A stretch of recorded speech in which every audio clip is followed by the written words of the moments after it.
मौजू के साथ हाजिर है और डायरेक्ट इनडायरेक्ट नरेशन को हम अभी जारी रखे हुए हैं और अभी हमारी लास्ट टाइप रहती है डायरेक्ट इनडायरेक्ट की और वो है यूनिवर्सल ट्रूथ। ये भी अपने नाम को, इसका जो नाम है वही इसको एक्सप्लेन कर रहा है। यूनिवर्सल ट्रूथ के सेंटेंसेस जब इनको हम डायरेक्ट से इनडायरेक्ट में तब्दील करते हैं तो फिर क्या तरीका हम इस्तेमाल करते हैं। एक जुमला लिखूंगी और उससे आपको समझाऊंगी। He said to me, comma, inverted commas begin, sun rises in the east. ये मेरा ख्याल है सबसे आसान सेंटेंसेस है यूनिवर्सल ट्रूथ के जो डायरेक्ट और इनडायरेक्ट नरेशन में है।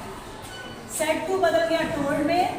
He told me that universal truth में कोई टेंस नहीं हम चेंज करते। यूनिवर्सल ट्रूथ जो चीज़ होती है वो होती ही है, वो वॉज में या किसी और टेंस में नहीं बदलती बल्कि वो सेम उसी टेंस में रहती है। Sun rises in the east. He told me that the sun rises in the east. एक और जुमला करेंगे।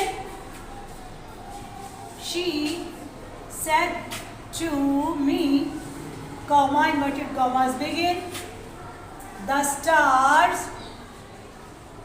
twinkle in the sky.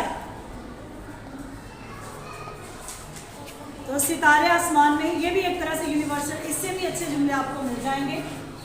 She told me that the stars twinkle in the sky। एक और करेंगे ताकि आपको और अच्छे तरीके से समझ आ जाए। He said to them, the earth is round। इसको जब हम इनडायरेक्ट में चेंज करेंगे तो कैसे करेंगे। He told that the earth is round। तो ये सबसे आसान जुमले हैं यूनिवर्सल ट्रूथ के जिसमें हम कोई टेंस नहीं चेंज करते, सिर्फ हम इन्वर्टेड कॉमास को हटाकर दैट लिख देते हैं और सेड टू को हम टोल्ड में बदल देते हैं।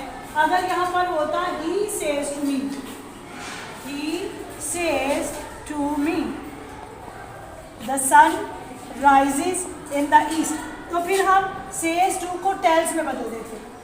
He tells me that the sun rises in the east, यानी कि यहाँ पर जो टेंस है यूनिवर्सल ट्रूथ में इस टेंस का इस अगले हिस्से पर यानी रिपोर्टिंग स्पीच का रिपोर्टेड स्पीच के ऊपर कुछ भी असर नहीं होता बल्कि जो रिपोर्टिंग स्पीच के अंदर सेंटेंस होता है वो सेम वैसा ही रहता है।